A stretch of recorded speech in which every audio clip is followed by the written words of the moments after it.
Olá, amigo eletricista. Hoje estamos aqui no nosso módulo 5, ok? Para apresentar o arranjo dos módulos solares alimentando o inversor, bem como verificar se esse arranjo de ligação dos módulos é compatível com os limites do inversor de frequência, ok?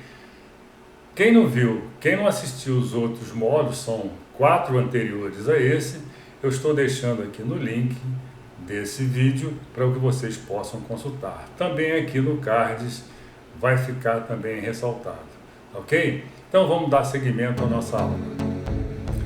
Bem, pessoal, então vamos fazer uma análise do arranjo dos módulos solares alimentando o inversor, tá? Ou seja, nós vamos analisar o tipo de ligação que nós vamos fazer desses módulos solares lá no telhado de nossa residência em análise, tá?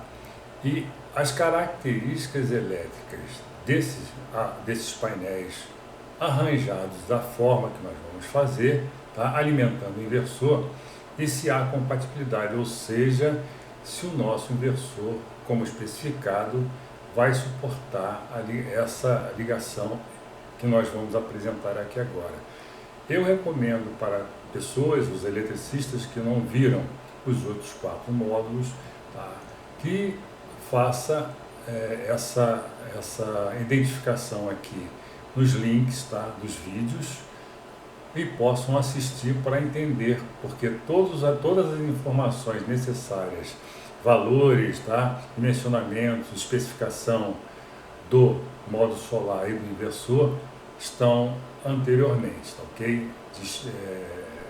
Definidos nessas videoaulas que nós apresentamos anteriormente. Então vamos lá seguir.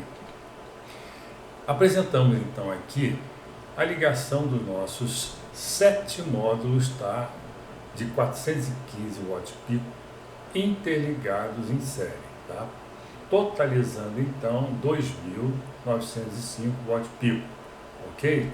Então essa string positiva e negativa dos cabos vão descendo lá do nosso telhado depois da interligação e vai até então o nosso inversor de frequência solar, ok? Então esta é a parte de corrente contínua.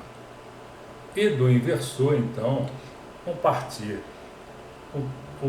a alimentação para o nosso quadro de distribuição, tá? E deste quadro de distribuição em corrente alternada, já esse setor é de corrente alternada, vai até então o nosso medidor de energia bidirecional, ok? Então vamos fazer uma apresentação aqui do datasheet dos módulos solares, tá? Que nós selecionamos, para que nós possamos fazer umas considerações muito importantes aqui, observando essa ligação dos módulos solares em série, alimentando então o inversor. O datasheet, como visto lá anteriormente, nós selecionamos aqui o modelo CS3W da Canadian Solar, o módulo 415P, ok? Todas essas características aí elétricas foram levantadas lá no laboratório sobre o Standard Test Condition, ou seja, é importante frisar, sobre temperatura de 25 graus e irradiância, tá, de 1000 watts por metro quadrado. Guarde bem isso. Vamos fazer uma análise aqui, então das características elétricas do datasheet, tá, com a ligação, considerando essa ligação em série e verificar como se comporta. Então vamos analisar então a tensão de máxima potência VMP, ok? Se eu tenho a tensão de cada módulo sob condições laboratoriais de 39,3 volts, corrente contínua, ok? Se eu ligo esses painéis em série, então vai chegar lá nos terminais do nosso inversor uma tensão de 275,1 volts de corrente contínua, porque as tensões se somam numa ligação em série, ok? Outro item que nós vamos analisar é a corrente IMP, a corrente de potência máxima, ok? Como as correntes não se somam, quer dizer, a corrente que chega lá no inversor vai ser a mesma do painel, ou seja, de 10,56 amperes. Então, nós observamos aqui que essa string, na solicitação de máxima potência, vai nos dar aqui uma corrente de 10,56 amperes. Tá? Outro item a analisar é a tensão de circuito aberto VOC. Como nós sabemos, as tensões se somam. Como eu tenho aqui 47,8 volts, tá? Somando-se os 7 painéis, vai então totalizar o valor então de 334,6 volts em corrente contínua, chegando aqui na ocorrência de circuito aberto. Outro item a analisar é a corrente de curto-circuito ISC, que, como ela não se soma, vai chegar então no valor de 11,14 lá no nosso inversor, na ocorrência de um curto-circuito, ok? Então, esses valores são importantes para que nós possamos dar o seguinte passo a verificar, tá? Se os nossos módulos solares interligados como estão, tá? Vão estar adequados ao inversor, ou seja, o inversor vai ter que ter, nós vamos analisar se o nosso inversor de 2,5 kW vai suportar essa ligação dos módulos solares, tá ok? Então vamos seguir. Então, pessoal, vamos verificar então se o nosso arranjo, tá, de ligação, essa ligação dos módulos solares ligados em série, é compatível com os limites do inversor de frequência, o limite que ele possa suportar provenientes dessa ligação, ok? Então, inicialmente nós vamos aqui buscar as informações do datasheet, tá, do nosso módulo solar. Temos aqui também do lado direito as informações do datasheet do nosso inversor. Então, o nosso módulo solar, como nós vimos, é o módulo solar CS3W415P, tá? E o nosso inversor é o inversor MIC 2500TL-X da GoWatts, tá ok? Então vamos começar a analisar. Inicialmente, nós vamos coletar aqui a informação da potência máxima, tá, de cada módulo. Então a potência de pico de cada módulo é de 415 watt-pico. Como nós vimos, somando-se os 7 módulos, me dá uma potência de geração, tá? Uma potência instalada lá de 2.905 watt-pico. Tá? Vamos verificar aqui do lado do inversor. Tá? O inversor ele admite uma máxima potência fotovoltaica de 3.500 watt-pico. Ou seja, ele admite então uma potência maior do que a que nós estamos aqui considerando na ligação em série. Então, vamos dar o OK para esse item. Okay? Para esse item ele está OK.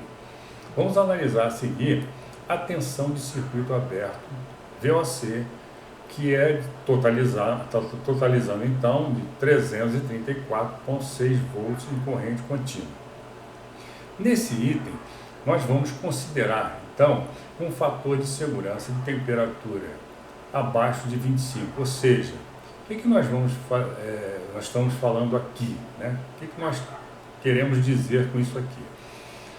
Para toda a temperatura, tá, local, lá no local do inversor, tá, temperatura local, acima de 25 graus, ou seja, acima de uma temperatura de laboratório, porque essas características do módulo são feitas em laboratório, são levantadas em laboratório.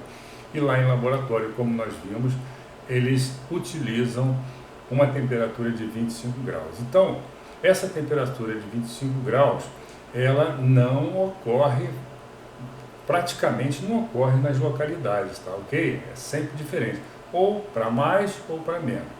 Se a temperatura do local for maior do que 25 graus, cada acréscimo, tá? E vai depender lá do coeficiente de temperatura que é estabelecido lá no datasheet, cada acréscimo nós vamos ter uma redução na tensão lá nos terminais do inversor.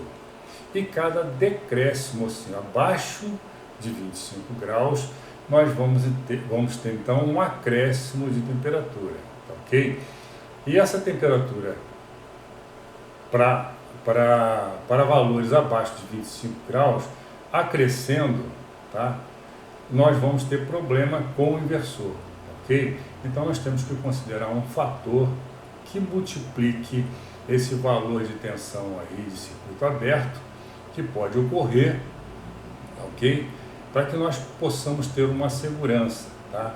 No nosso caso aqui, nós estamos estabelecendo um fator de 10%, mas futuramente em vídeos e um vídeo específico, uma videoaula específica, nós vamos utilizar, tá, os datasheets tanto do modo solar como do inversor, e nós vamos estabelecer, tá, esse valor exato para as várias temperaturas abaixo de 25 graus, ok? Utilizando lá o fator, o coeficiente de temperatura do datasheet. Mas por hora esse fator vai nos assegurar até uma temperatura por volta de 5 graus, ok? Então, como nós vimos aí, se a tensão de circuito aberto é de 334,6 volts, se eu multiplicar por 1.1, no caso ali, vai me dar 368,05 volts em corrente contínua. Ou seja, esse valor de tensão comparado com a tensão máxima em corrente contínua que o nosso inversor suporta, de 550 volts em corrente contínua, ele está ok, então também esse item é atendido, ok? Vamos seguir. Vamos analisar aqui, pegar aqui do datasheet do nosso módulo solar, a tensão de operação VMP, ou seja, a tensão máxima para a máxima potência, que no caso aqui, somando os 39,3 volts, vezes 7 vai nos dar 275,1 volts corrente contínua. E aí nós vamos então, no datasheet do nosso inversor, verificar que a tensão mínima de partida desse inversor é de 80 volts. Ou seja, se nós, no nosso arranjo, em tensão, a nossa tensão de operação para a máxima potência é de 275,1, ok, então esse item é atendido. Nós temos tensão suficiente para partir esse inversor. Vamos partir então agora para a corrente. Vamos analisar a corrente aqui de operação, o IMP, que é a corrente de máxima potência. Como nós vimos, a corrente não se soma. Então nós vamos ter 10,56 no módulo e também lá no nosso inversor, chegando 10,56. Então a máxima corrente de entrada MPP desse inversor que ele admite é de 13 amperes. Então está ok também. Se ele suporta 13, eu tenho 10,56 no nosso arranjo, então está ok. E finalmente a corrente de curto-circuito, tá? ISC, que é de 11,14, chega lá no nosso inversor, tá? A corrente de 11,14. Mas o nosso inversor, ele suporta sim a corrente de curto-circuito até 16 amperes. Então, ok também. Então, como nós vimos, pessoal, o nosso arranjo está de modos solares, tá? Como está arranjado, ligação em série, ele está adequado, o nosso inversor ele suporta. Então, ok, o inversor é compatível com o arranjo dos modos solares especificados, ok, pessoal? Então, pessoal, chegamos ao fim do nosso módulo 5 e vimos quanto é importante nós analisarmos a compatibilidade dos nossos modos solares, como foram interligados em série com o nosso inversor, tá? Verificar se o nosso inversor tem capacidade de suportar a ligação como foi feita no nosso modos solares, tá, ok? E no próximo capítulo nós vamos falar do módulo 5, é o nosso capítulo final, onde nós vamos dar desfecho no cálculo da energia de geração estimada e apresentar o gráfico com a previsão otimizada de geração de energia, ou seja, a nossa geração de energia, tá? atendendo plenamente ao nosso consumo ideal, tá ok? Então, fique ligado, se inscreva no canal, se você ainda não é inscrito, ative o sininho e até o próximo vídeo.